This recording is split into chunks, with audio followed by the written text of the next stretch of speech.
Hello সুপ্রিয় শিক্ষার্থী বন্ধুরা, আশা করি তোমরা সকলেই অনেক অনেক বেশি ভালো আছো। তো আমিও ভালো আছি। তো বিপ্লব টিউটোরিয়ালসে সকলকে স্বাগতম। তো আজকে আমরা সবচেয়ে গুরুত্বপূর্ণ একটি চ্যাপ্টার দেখব। যারা যারা এসএসসি 2025 সালে পরীক্ষা দিবা, আসলে আমি একটু তাদের উদ্দেশ্যে বলতে চাই যে এই চ্যাপ্টারটা হলো সবচেয়ে বেশি গুরুত্বপূর্ণ। কারণ এই চ্যাপ্টারটা যদি তোমরা পারো, আমার মনে হয় যে 10-এর 10 কেউ ঠেকাতে পারবে না। আমি প্রশ্নটা আউট করে দিলাম। 10-এর 10 100% আসবে। আজকে আমাদের শুধুমাত্র বেসিক ক্লাসটা থাকবে। পরবর্তী ক্লাসে আমরা ম্যাথমেটিক্যাল যে টার্মগুলো আছে সেগুলো একটু দেখার চেষ্টা করব। তো আমাদের চ্যাপ্টারের নাম হলো এসব বলকে জানি। এটা হলো বিজ্ঞান বইয়ের 10ম অধ্যায়। তোমরা যারা যারা বই বের করোনি সকলেই বইটা একটু বের করে ফেলো। আচ্ছা, দেখো যে মেইন টপিকের প্রথমে আছে হলো বল। আসলে ফোর্স বা বল, এই বলটা কি এটা আমাদের একটু দেখতে হবে। বল হলো এক প্রকারের শক্তি, যেটার মাধ্যমে যেটা আমরা প্রয়োগ করে কোনো একটা বস্তুর আকৃতির পরিবর্তন করতে পারি। ধরো যে সাপোজ এখানে একটা মার্কার আছে, মার্কারকে যদি এইভাবে চাপ দেই, তাহলে বেশি যদি চাপ দিই তাহলে কিন্তু এই মার্কারটার কিন্তু আকৃতির কিন্তু পরিবর্তন কিন্তু হতে কিন্তু পারে। বা ধরো যে বিভিন্ন কিছু, যে ধরো যে একটা বোতল, এই বোতলকে যদি আমরা এইভাবে মোছার দিই, তাহলে এটার কিন্তু একটা আকৃতির পরিবর্তন কিন্তু হবে। তো এইটা হলো বল, যে বল প্রয়োগ করে কোনো ধরনের কোনো প্রকার কাজ করা যায় এবং কোনো বস্তুর আকৃতির একটা পরিবর্তন করা সম্ভব। আচ্ছা, বলের ভিতরে দুইটা জিনিস আছে, একটা হলো কি ধাক্কা বল আর একটা হলো টান বল। ধরো যে তুমি কোনো কিছুকে ধাক্কা দিতেছো, ধরো যে আমরা এখানে একটু গ্রাফিক্যালি একটু দেখার চেষ্টা করি। ধরো যে একটা ব্যক্তি আছে, এই ব্যক্তির আর কোনো কাজ নেই, সে কি করতেছে, একটা বাক্স এইভাবে ধাক্কা দিতেছে। তাহলে এই দিক থেকে যদি ধাক্কা দেয় তাহলে এই বাক্সটা কি ওইদিকে যাবে, এটাই স্বাভাবিক। তাহলে এটাকে বলবো হলো আমরা ধাক্কা বল। আরেকটা হতে পারে যে এই ব্যক্তি এইখানে না থেকে যদি যে কাজটা করতো, যে ধরো যে সাপোজ এখানে কোন একটা বাক্স রয়েছে, এই বাক্সর একটা কি আছে, ভর আছে। এই ভরকে আমরা প্রকাশ করলাম এম দ্বারা। এই বাক্সটাকে কি করলো সে ব্যক্তি, এইভাবে ধরে ধরে এইখানে ধরে টানা শুরু করলো। যে এইভাবে ধরে কি করা শুরু করলো, টানা শুরু করলো। তো এইটাকে আমরা বলতে পারি টান বল বা টানা বল। তো বল দুই রকমের হতে পারে। কোনো একটা বস্তুকে কি করতে পারি, আমরা ধাক্কা দিয়ে সরাইতে পারি, আবার কোনো একটা বস্তুকে আমরা কি করতে পারি, টেনে সরাই নিতে পারি। তো এই ধরনের কিন্তু বল কিন্তু হইতে পারে। তো একটা হলো কি ধাক্কা বল আর একটা টানা বল। এরপর আসলে জড়তা। দেখো, জড়তা হলো আমাদের নিউটনের প্রথম যে ফর্মুলা, সেই ফর্মুলাটাও একটু জানতে হবে। সেটা হলো জড়তার ফর্মুলা। তো নিউটন সাবকে আশা করি তোমরা সকলেই চেনো, আর যারা যারা চেনো না তারা তারা একটু ইউটিউবে মানে গুগল একটু সার্চ করে দেখে নাও তার চেহারাটা। আসলে নিউটন হলো একজন বিজ্ঞানী, সে গতির 3টা ফর্মুলা আবিষ্কার করছে। তিনি যদি এই ফর্মুলাগুলো আবিষ্কার না করতো, তাহলে হয়তো বা তোমাদের এত কষ্ট হইতো না, পড়তে হইতো না। হ্যাঁ, তো ফর্মুলাগুলো আবিষ্কার করছেন। তো প্রথম ফর্মুলা হলো জড়তার, যে বাইরে থেকে কোনো বল প্রয়োগ না করলে স্থির বস্তু চিরকাল স্থির থাকবে এবং সমবেগে চলতে থাকা বস্তু সমবেগে চলতে থাকবে। এটা হলো জড়তার কনসেপ্ট বা নিউটনের প্রথম ফর্মুলা।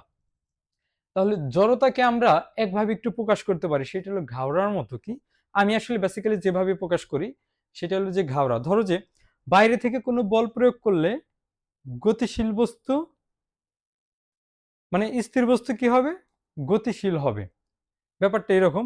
ধরো যে জড়তা হলো ঘাওড়ার মতো। কিরকম, যে একজনকে তুমি বলতেছো যে এই তুই যা, সে যাচ্ছে না, বা পরবর্তীতে কি করতেছো, তাকে ধাক্কা দিতেছো, তারপরও সে সরতেছে না।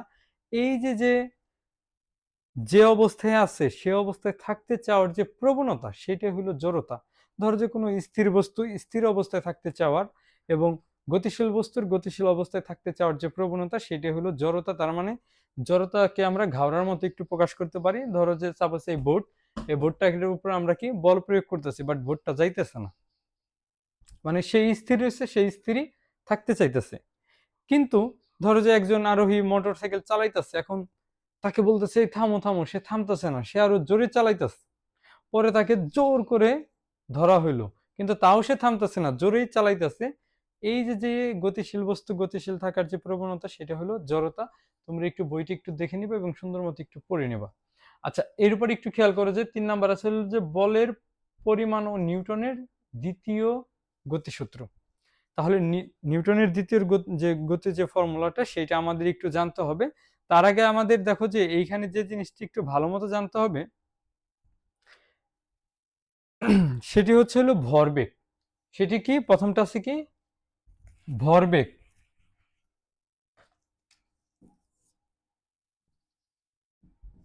তাহলে এই ভরবেগকে আমরা কি দ্বারা প্রকাশ করতে পারি? ভরবেগকে আমরা প্রকাশ করব পি দ্বারা। কি দ্বারা?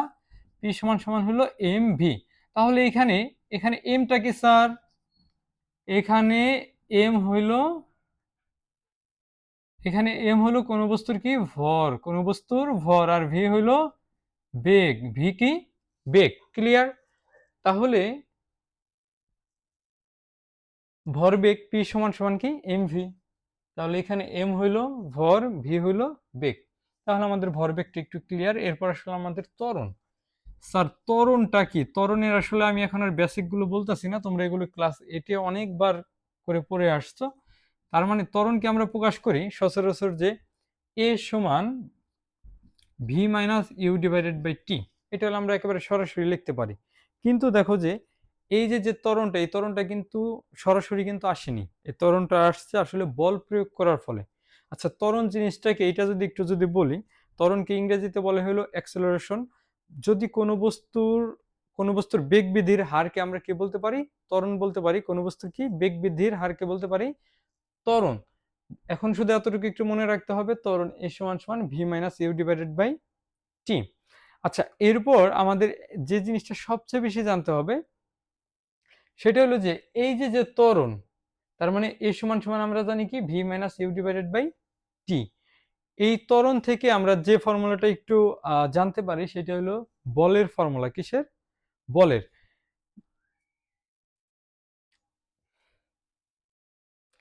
আচ্ছা বলের আমি ফর্মুলাটা একটু সরাসরি লিখে দিচ্ছি, তোমরা ম্যাথমেটিক্যাল যে সলিউশনের যে ক্লাসটা দিব সেই ক্লাসটা একটু করে নিবা, যেহেতু তোমরা ক্লাস 9টা পার করে দিয়েছো আর তোমাদের এই কারিকুলামই হয়তো বা তোমরা এই বছরই শেষ। হ্যাঁ, তো তোমরা আশা করি এখন যারা যারা ভিডিওগুলো দেখবা তারা সকলেই ক্লাস 10-এ পড়ো। তাহলে আমরা বল বলতে পারি বল এফ সমান সমান এম এ। ওকে, তাহলে আমাদের ত্বরণ গেল, এরপর কি গেল? বল গেল। আচ্ছা এরপর আসো যে নিউটনের হলো তৃতীয় ফর্মুলা ক্রিয়া ও প্রতিক্রিয়া বল। একটা হলো কি ক্রিয়া বল আর একটা হলো প্রতিক্রিয়া বল। নিউটনের তৃতীয় নাম্বার যে ফর্মুলা সেটা হলো যে প্রত্যেক ক্রিয়ারই সমান ও বিপরীত প্রতিক্রিয়া বল আছে, যে তুমি যেখানে যে পরিমাণ তুমি বল প্রয়োগ করবা সেইখান থেকে তুমি সেই পরিমাণ বলগুলোই রিটার্ন পাবা।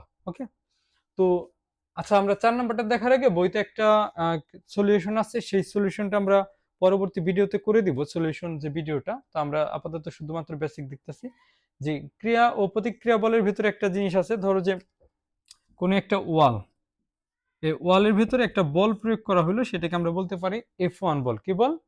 F1 একটা বল প্রয়োগ করলো, কিন্তু যখন আমরা ওয়ালে ধাক্কাটা দিব তখন ওয়াল আমাদের কি করবে? আরেকটা বল দিবে, সেটাকে আমরা বলতে পারি F2 বল। কি বল? F2 বল। এই যে এটাকে যদি আমরা যদি পজিটিভ ধরি তাহলে এটাকে ধরতে হবে আমাদের নেগেটিভ। তার মানে দেখো যে প্রত্যেক ক্রিয়ারই সমান ও বিপরীত প্রতিক্রিয়া কি থাকে? এক একটা বল থাকে। যেমন তোমাদের বইতে বিভিন্ন ধরনের এক্সাম্পল দেওয়া আছে। সেটা হলো যে মানুষ যেভাবে হাঁটে, মানুষ যখন পাটা ফালায় তখন একটা পাকে নিচে দেয়, আরেকটা পা দেখবা যে এইভাবে স্টেপ বাই স্টেপ হচ্ছে, কারণ যখন মাটিতে পাটা ফালাচ্ছে তখন ওইখানে একটা প্রযুক্ত একটা বল কাজ করতেছে, সেটা হলো F1 বা পজিটিভ একটা বল।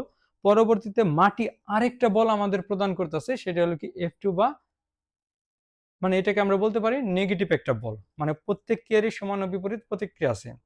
এখন এটা বুঝতে গেলে সবচেয়ে একটা ভালো একটা উদাহরণ আমি বলতে পারি, যে তোমরা যে কাজটা করবা, তোমাদের বাসার যে ওয়ালটা আছে সেই ওয়ালের ভিতরে জোরে করে একটা ঘুষি দাও।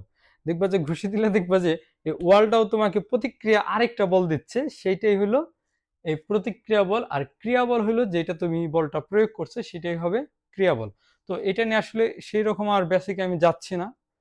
আচ্ছা এরপর আছে হলো যে বলের প্রকৃতি। এক আছে হলো মহাকর্ষ বল, তড়িৎচুম্বক বল, দুর্বল নিউক্লিয় বল, আর একটা হলো সবল নিউক্লিয় বল।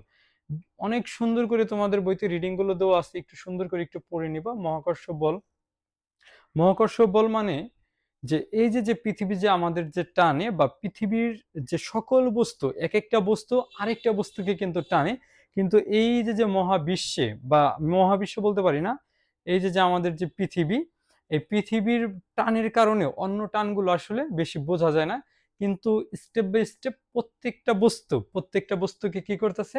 আকর্ষণ করতেছে। সেই বলটাকে বলতে পারি আমরা মহাকর্ষ বল। এরপর হলো কি তড়িৎ চুম্বক বল। আমরা আসলে চুম্বক নিয়ে অনেকেই খেলাধুলা করছি, সেইখানে দেখবো যে একটা ইলেকট্রন, প্রোটন এবং নিউট্রন, এই তিনটা জিনিস থাকে। তোমরা পড়ে থাকবা বিজ্ঞানে। তো যখন ইলেকট্রন এবং প্রোটন যখন আমরা এক জায়গায় করি, তখন ওইখানে একটা আকর্ষণ বল তৈরি হয়, সেটাকে আসলে আহ, তড়িৎ চুম্বকীয় বল বা বিদ্যুৎ চুম্বকীয় আমরা বলটা বলতে পারি। এরপর হলো কি দুর্বল নিউক্লিয় বল। দুর্বল নিউক্লিয় বলটা হলো খুবই, পৃথিবীতে যতগুলো বল আছে সবচেয়ে দুর্বল দুর্বল বল হচ্ছে দুর্বল নিউক্লিয় বল। কিন্তু একটা কথা আছে যে এটাটা তখনই দুর্বল হয়, এটাটা আসলে খুবই ক্ষুদ্র একটা ডিস্টেন্সে কি হয়, এই বলটা কাজ করে থাকে। যেমন এটাটার দূরত্ব হলো, দুর্বল নিউক্লিয় বল হলো 10⁻⁻18। আরেকটা আছে হলো কি সবল নিউক্লিয় বল। কি বল? সবল নিউক্লিয় বল। এটারও খুবই অল্প জায়গার ভেতরে কাজ করে থাকে। এইটা আসলে সবচেয়ে বেশি শক্তিশালী বল। মানে সবল নিউক্লিয় বল, পৃথিবীতে যত বল আছে এই তড়িৎচুম্বক বল এবং এই মহাকর্ষ বলের চেয়ে অনেক বেশি শক্তিশালী। এই তড়িৎচুম্বক বলের তুলনায় প্রায় 100 গুণ বেশি শক্তিশালী। কিন্তু কথা আছে, এই যে বলটা, এই বলটা কাজ করে খুবই ছোট্ট একটা জায়গায়। এটা হলো 10⁻⁻15 মিটার জায়গায়। ওকে, এটা একটা তোমাদের এমসিকিউ আসবে। যদি বলে যে দুর্বল নিউক্লিয় বল কতটুকু জায়গায় কাজ করে, 10⁻⁻18 মিটার। সবল নিউক্লিয় বল কতটুকু জায়গায় কাজ করে, 10⁻⁻15 মিটার। ক্লিয়ার? আচ্ছা, এরপর আছে স্পর্শ বল, আরেকটা হলো অস্পর্শ বল। দেখো, স্পর্শ বল হলো যে যেটা তুমি টাচ করতেছো, মানে কোন একটা বস্তুর সাথে আরেকটা বস্তুর কি হচ্ছে, মানে স্পর্শ হচ্ছে, সেটাকে আমরা কি বলতে পারবো, স্পর্শ বল। এবং অস্পর্শ বল কোনটা, সেটা হলো যে এই যে শব্দ, এই শব্দকে আমরা কি ধরতে কি পারতাছি, কিন্তু এটার কিন্তু একটা কিন্তু কি আছে, ফোর্স আছে। এমন হয় যে তোমার কানের ভেতরে তুমি ঘুমাইছো, কিন্তু তোমার কানের ভেতরে যে কাজটা করছে কেউ, হেডফোন নিয়ে সুন্দর করে একটা গান চালু করে দিচ্ছে, দেখবা যে এইখান থেকে যে তোমার যে শব্দটা যে প্রয়োগ যে হবে, সেটা কিন্তু একটা কিন্তু বল হিসাবে কিন্তু কাজ করবে। অনেকে ঘুমের ঘরে কিন্তু ভয় পেয়ে যায়। এবং অনেক ধরনের বল আছে অস্পর্শ বল, সেটা হলো যে তাপ শক্তি। ধরো যে এক জায়গায় আগুন জ্বলতেছে, বাট তুমি আগুনে হাত দাওনি, আগুনের উপরে দিছো, কিন্তু ওইখানে একটা কি বল কাজ করতেছে বা একটা এনার্জি কাজ করতেছে। সবচেয়ে বেশি বেশি এক্সাম্পল যেটা দিয়ে দেয় সেটা হলো তড়িৎ চুম্বক বল বা বিদ্যুৎ বল। ঠিক আছে, এটা আসলে অস্পর্শ বল। এটা আসলে মানে ওইভাবে ধরাও যাচ্ছে না, ছোঁয়া যাচ্ছে না, কিন্তু লাগলে পর অনুভূতিটা বোঝা যায়। হ্যাঁ, তো এটা হলো অস্পর্শ বল।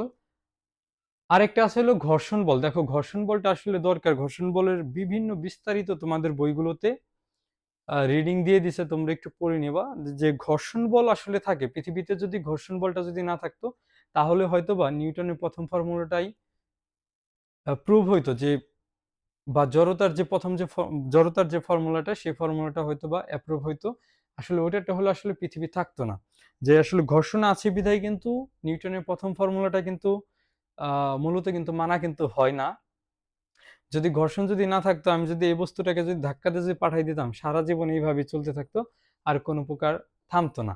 কিন্তু ঘর্ষণ আছে বিধায় এই বস্তুটা গড়িয়ে গড়িয়ে কি করবে, যে সুন্দর একটা জায়গায় গিয়ে থামবে। তো ঘর্ষণ বলের ভেতরে আবার কিছু প্রকারভেদ আছে। একটা হলো কি স্থিতি ঘর্ষণ, গতি ঘর্ষণ, আবর্ত ঘর্ষণ, প্রবাহী ঘর্ষণ। তাহলে এই যে চারটা যে জিনিস, এই চারটা জিনিস একটু সুন্দর মতো একটু পড়ে নেবা। তারপর একটু বলি, স্থিতি ঘর্ষণ হলো কিছুক্ষণের জন্য হয়ে থাকে। আর গতির যে ঘর্ষণটা, যে কোনো একটা বস্তু তুমি কি করছো, একটু ধাক্কা দিয়ে দিয়েছো, তো দেখবা যে ওইটা একটা গড়ায় গড়ায় গড়ায় গড়ায় কিছুক্ষণ পর গিয়ে থেমে যাচ্ছে। আসলে কেন আসলে ঘর্ষণটা হয় সেটাও আমাদের একটু জানতে হবে। আমাদের যে দেশের যে রাস্তাগুলো আছে, যে রাস্তাগুলোর দিকে যদি আমরা যদি একটু যদি খেয়াল করি, যেগুলো N5 যে হাইওয়ে যে রোডগুলো আছে, সেই হাইওয়ে রোডগুলোর পিচটা থাকে অনেক, মানে খুবই সুন্দর থাকে, এবং সেটার ভেতরে ঘর্ষণ বলটা কম কম কাজ করে। এবং ঘর্ষণ বলটা কম কাজ করে দেখে গাড়িগুলো অনেক গতিতে যেতে পারে। আবার যদি এরকম হইতো যে ঘর্ষণ বল যতটুকু কাজ করে, তার তুলনায় যদি আরো বেশি যদি কমায় দিত, তাহলে গাড়ি যখন অনেক দ্রুত চলতেছে, ব্রেক যখন কষতো, তাহলে কি ঘর্ষণে কিন্তু কাজ না করলে কিন্তু গাড়িটা কিন্তু আর থামতো না। তো এর জন্য কি ঘর্ষণের একটা কি আছে, লিমিট আছে, সেই লিমিটগুলো তোমরা পড়তে পারবা। তাহলে এই যে যে ঘর্ষণ, এই ঘর্ষণের ব্যাপারটা যদি একটু যদি ক্লিয়ার যদি হও, তাহলে আমি লাস্ট যেটা একটু পড়াবো সেটা হলো যে ঘর্ষণ বাড়ানো কমানো। দেখবে যে গ্রামাঞ্চলের যে রাস্তাগুলো আছে ছোট ছোট রাস্তা, সেখানে ঘর্ষণের পরিমাণটা একটু বেশি। কেন বেশি? কারণ ওইখানে পিচের যে পরিমাণটা রাস্তায় সেটা একটু কম দেওয়া হয় এবং রাস্তাটা মসৃণ কম হয় এবং ওইখানে খাঁজ কাটা অনেক ধরনের জিনিস থাকে, যার ফলে কি হয়, ঘর্ষণের পরিমাণটা অনেক বেশি বেড়ে যায়। এবং এই যে বললাম যে N5 যে রোডগুলো আছে, যেমন তোমার ঢাকা মানিকগঞ্জ বা আরিচার যে রোডগুলো, সেইখানকার রাস্তাগুলো দেখবা যে অনেক বেশি পিচ্ছিল টাইপের হয়, বা পিচ্ছিল বলা যায় না, আসলে যে ঘর্ষণের মানটা কি থাকে, একটু কম থাকে। কেন কম থাকে? কারণ সেইখানে গাড়িগুলো অনেক গতিতে যেতে পারে এবং ঘর্ষণের মান এতটাই থাকে যাতে যেন ব্রেক ধরলে যেন গাড়িগুলো যেন কন্ট্রোলে না আনা যায়। এখন হলো যে ঘর্ষণ একটি প্রয়োজনীয় উপদ্রব্য। দেখো, ঘর্ষণ যদি না থাকতো তাহলে হয়তো বা কোনো বস্তু আর কখনো থামতো না। ঘর্ষণ আছে বিধায়ী কোনো একটা বস্তু থামতে পারে এবং আসলে ঘর্ষণ থাকাটা খুবই বেশি জরুরি। আবার যদি এমন হয় যে এমন একটা রাস্তা তৈরি করে দিচ্ছে, সেটার ভিতরে এত পরিমাণে ঘর্ষণ যে গাড়ি ঘোড়া যাইতেই পারতেছে না, তাহলে এইটা কিন্তু খুবই কিন্তু ক্ষতিকর একটা দিক। কারণ আমরা সময় মতো অফিসে পৌঁছাইতে পারবো না। আমাদের যে আমরা যে যানবাহনটা নিয়ে যাব সেইখানে জ্বালানি অনেক বেশি খরচ হবে, সেই গাড়ির এনার্জি অনেক বেশি খরচ হবে। বিভিন্ন কিছু মিলিয়ে হিসাব নিকাশ করে ঘর্ষণের একটা যে মান, সেই মানের ভেতরে রাখার চেষ্টা করে। আর এই ভিডিওটা কেউ যদি সায়েন্সে যদি থেকে থাকো, তারা জানো যে ব্যাংকিং কোণ নামের একটা কোণ আছে, যে ব্রিজের যে কোণগুলো হয় দেখবা যে ব্রিজের কোণগুলো একটু এরকম হেলানো থাকে। কেন হেলানো থাকে সেটাকে বলে হলো ব্যাংকিং কোণ।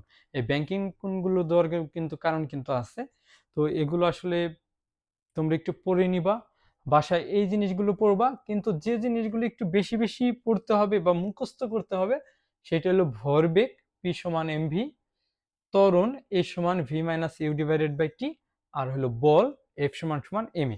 এই তিনটা ফর্মুলা তোমাদের একটু মুখস্থ করতে হবে, আমি একটু হোমওয়ার্ক হিসেবে একটু দিয়ে দিলাম। তো এই তিনটা ফর্মুলা যদি মুখস্থ যদি করে যদি থাকো, তাহলে পরবর্তী ভিডিওটা অবশ্যই তুমি দেখো। কারণ পরবর্তী ভিডিওটা থাকতেছে আমাদের সৃজনশীল কিভাবে প্রশ্নগুলো সলভ করতে হবে, এই সলভিং একটা মানে প্রবলেমের উপর। এই প্রবলেমগুলো আমরা কি করব, সলভ করব। তোমাদের পরীক্ষায় এর বাহিরে কোনো একটা অঙ্ক আসবে না। আর আমি এতটুকু বিশ্বাস রাখতে পারি, এই চ্যাপ্টারটা কেউ যদি একটু যদি ভালো মতো যদি পড়তে যদি পারো, সে 10 কে 10 100% পাবা। তো সকলেই ভালো থাকবে, সুস্থ থাকবে, দেখা হচ্ছে পরবর্তী কোনো ভিডিওতে।